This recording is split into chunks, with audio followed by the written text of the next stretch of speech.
one really important question I wanted to ask you. Can you please tell us what the difference is between disabled and suspended? It drives me bonkers.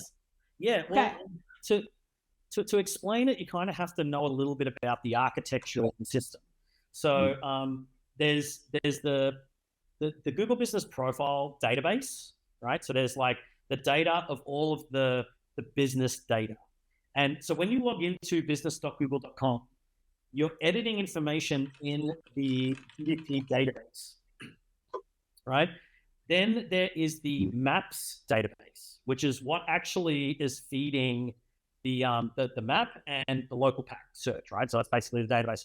So these are two separate databases where the listings exist in both. And so one of them is the listing on Maps, which is public and viewable.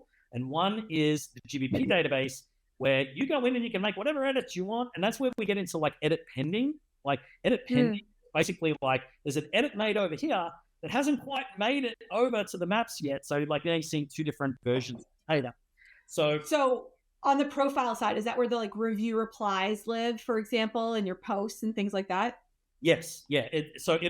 Yes, exactly. So like you post and everything. So it goes into the business profile side of the database.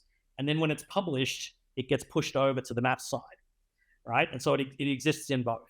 Now, the question was around what's the difference between disabled and suspended, right? So disabled is when the GBP profile has been disabled in a sense where you're not allowed to make any more edits to the GBP side, but the listing still exists on Maps. It hasn't been pulled off the map. It still exists on the map back side. On the Maps. So the listing is live, but the connection between the two has been severed, right? You can't make any changes, right?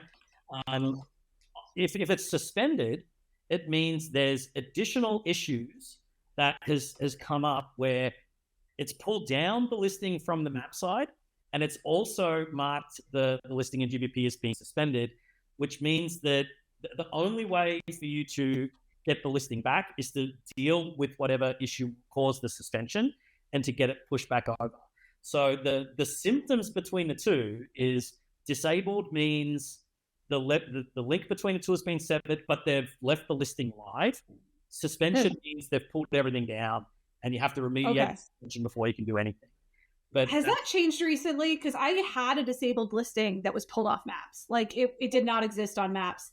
It was labeled as disabled in the dashboard, but there was no live listing anymore. I think it was merged. It was for like a retired practitioner. So like somebody that retired, so they yanked it, and then I saw the disabled messaging on there. Interesting. I would be interested in looking at that scenario. What might have happened is it might have been disabled and then unverified, which would have then pulled it off the map. But that's two different labels that has the symptoms that you described, but it's also different from being suspended. This stuff isn't complicated at all. Okay.